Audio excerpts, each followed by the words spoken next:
So I have some very sad news. Yesterday, we had a fire at the new shop. Let me show you what happened.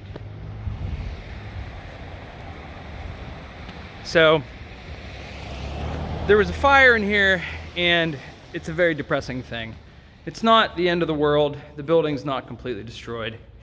But all of the hundreds of hours of work that I've put in over the last 3 or 4 months or whatever, and tens of thousands of dollars worth of damage has happened.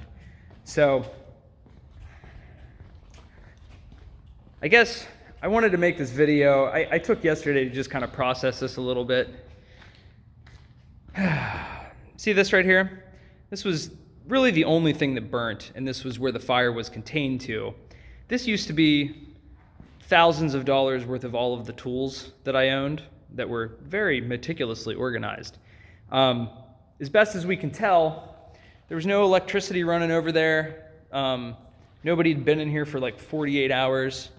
And the only thing that makes any sense to us at this point is that maybe a lithium-ion battery just decided to catch on fire spontaneously.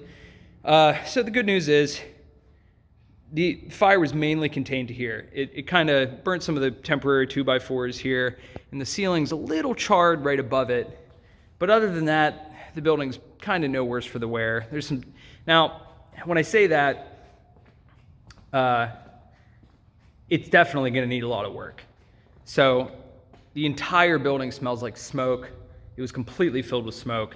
So the entire building needs pressure washed. All of my lights, I had all the lighting installed in here, did all the electrical for it, and those are all melted because it got so hot up at the top of the ceiling that they all melted.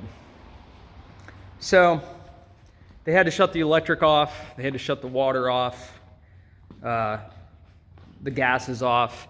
My brand new heater was installed. I think it might be okay if we clean it up.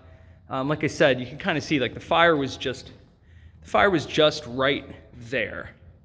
And the garage door, the firemen had to rip that shit open because it wouldn't open. The electricity was off, so they destroyed the garage door. And up front, it's wide open right now. You can see it's wide open. They ripped this open too, but I think I can just get that. It was just a temporary closure for the front door, and then that's eventually going to be a garage door anyway. So I'll just get that temporary closed, and my plans for the time being are I'm just going to get the building closed up. I'm here today just kind of salvaging some of my tools. I got to take them back to my shop and see what I can clean up, see what's a loss, whatever the fuck.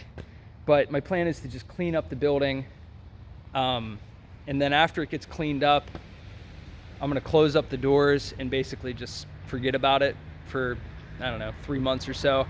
Because it's December here in Pennsylvania, and it's a nice day today, but over the next 2 or 3 months, it's going to get very fucking cold. And unfortunately, I had this place up to the point where I had heat in here. I had all the lighting was on, and all the it was all closed up, and it was nice. I had it heated. I could work in here over the winter. But now that it's going to be 5 fucking degrees here in a couple of weeks, there's nothing I can do, because the next thing I got to do in here realistically is just pressure wash the entire goddamn thing. The insurance is going to be tough because I had this insured because I have a loan on it, but I had it insured as just a vacant building. So I'm hoping the insurance will kick in and help me with some of this, but I have my doubts that it's going to be very helpful, to be honest with you. So I don't know.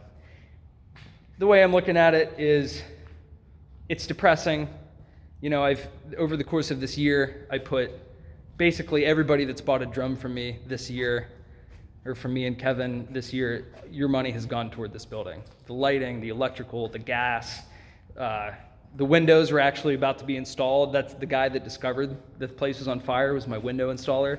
They were going to start installing windows in all of these temporary openings. And they came to deliver the glass and discovered the fire, called 911. So it's very depressing. I put so much time, so much money into this. No matter what happens, it's going to be a huge loss and a huge setback. But I guess the reason I'm putting this video out is twofold. First off, I just want to tell all my existing customers, because we have a lot of drums to build for you guys. you're not screwed. This was just the new shop. The shop where we build our drums, we weren't moved in here, so the new shop's fine. We're gonna keep up building drums and whatnot. But I guess the only thing to that point that I'd wanna add would be just give me a little bit of patience, because this is a pretty catastrophic and shitty thing to deal with. So I gotta take a couple of days to just deal with this, and then hopefully I can get back to building drums and just kind of forget about this for a while. That's it. I just wanted to give you guys a heads up. Oh, the second thing I wanted to say about this is, if you're not in for any Michael Goggins or David Goggins fucking inspirational bullshit, you might want to click out now. I shall overcome. I will kick this thing's ass. This building has been a difficult project from the beginning. It has fought me tooth and nail, but I will build fucking drums in here, and it's gonna happen. So this doesn't sink this project for me. I am an unsinkable ship. I am a force of nature. I will beat this building. I will get over this setback. But anyways, for everybody that's already sent messages, I put like an Instagram story out the other day. For everybody that's sent messages, if we haven't got back to you, it's just been a little overwhelming, but thank you everybody for the support. But yeah, so little check-in from Sam at HHG Drums. The unfortunate status of the new shop. Just wanted to give you a heads up. All right, talk to you guys later. See ya.